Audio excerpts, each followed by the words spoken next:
What's up, everybody? Jesus loves you. My name is Cody, and this is the Christian News Show we do every Monday, Wednesday, and Friday. But before we get to the news, I think we need to talk. Last Friday, I wanted to do something kind of cool with you guys and just have like a Q&A, and it was like not a really serious Q&A, but you could ask me literally anything you wanted, and I would answer it. I just didn't have a lot of time to do the Christian News Show, and I thought that this would be a lot of fun. And so I went onto the social medias, and I asked you guys to ask me questions for me to answer, and I got like nothing. I got one question. It was from a good friend of mine, and it happened to be after I had recorded a video. So in case you guys don't know my social media stuff, my Tumblr is CodyArmor.com. My Twitter is @CodyArmor, and then my Facebook, I have this fan page thing that I don't really use like ever anymore, just because so many people started friending me on Facebook, and I'm fine with that. So the question of the day is going to be a two-part deal. One, what's the best social media for me to use to connect with you guys? Because I want to connect with you guys, and I want you guys to also connect with me. Examples like my Twitter, I have 70 followers, but the interaction between me and my followers is like 0. So again, first thing is, what kind of social media should I be using that you use a lot to interact with people you watch on YouTube? And number 2, I really like doing the Q&A video. We found a question generator, and we used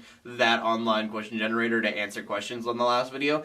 But I really want to do that again with your guys' questions. So please, in the comment section down below, just ask me random questions you want to have answered by me. If you guys want to ask serious and personal questions, that's fine. Or you can do something fun and silly. I'm kind of excited to see what kind of silly questions would come up. If you want, it could be something theological. It could be something about the show. Just anything. Ask me whatever question pops up in your mind. It doesn't have to be a good question by any means. And I'll try to answer it in a video, and I'll try to do it on like Saturdays or Sundays or something. And the first couple stories of the day are about TV news, which you may know, if you know anything about me, that it kind of excites me a little bit, maybe a lot. I love culture. When you are talking about who a person is, you usually define them by their culture. And I believe that culture is something that Christianity extremely lacks. You have church, and then maybe Bible study, and then it's not Christian culture anymore, it's doing whatever else you do. And so the first story of the day is about the Bible TV series. Not the TV series specifically, but that it is getting a sequel. And I heard this, and at first I was like, how do you make a sequel to the Bible? I'm pretty sure that that's blasphemy and all that good stuff. But then I kept reading, which you don't have to do because I'm telling you about it right now, and the TV show is going to be called AD, After the Bible.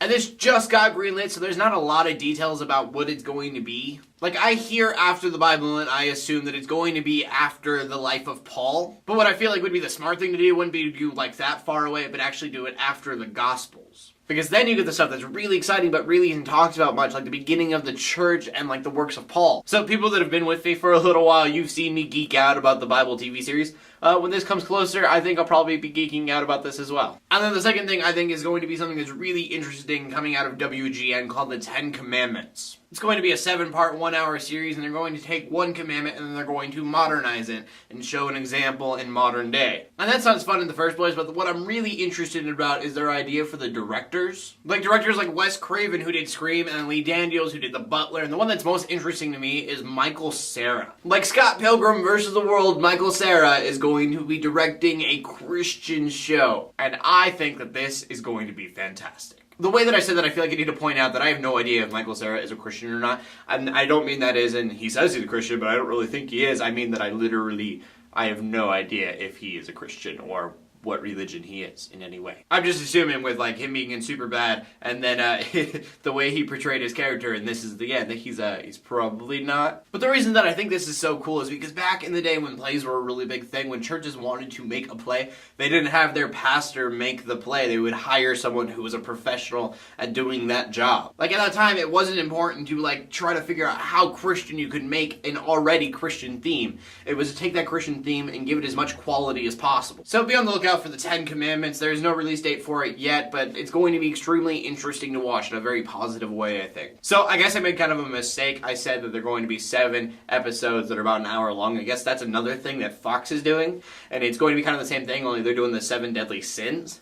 WGN's 10 Commandments, they don't have how long the videos are going to be or how many episodes they'll have. But I guess on the bright side of me messing up, now we know that Fox is doing something similar. And that brings us to the final story of the day, and the final story of the day is about Ryan Bell, who is not Rob Bell in any way. This is a totally different person and not in any way connected. Ryan Bell is a Seventh-day Adventist. I don't know a lot about the denomination, but it is very different from what most people like deem as Pentecostal Christianity. But at the beginning of the New Year's, Ryan decided that he was going to give up his religion and just be an atheist for a year. And the interesting part about all of this is what happens because of that. A perfect example of how Christianity works This guy wants to explore his faith and the other side of that coin, so he loses his job. Granted, you can't really be a pastor if you're going to be an atheist for the rest of the year and have nothing to do with God, or your sermons are going to be very boring. And I totally get what Ryan Bell is trying to do with this. Like I said, trying to explore the other side of that coin. It's something that I could never do. I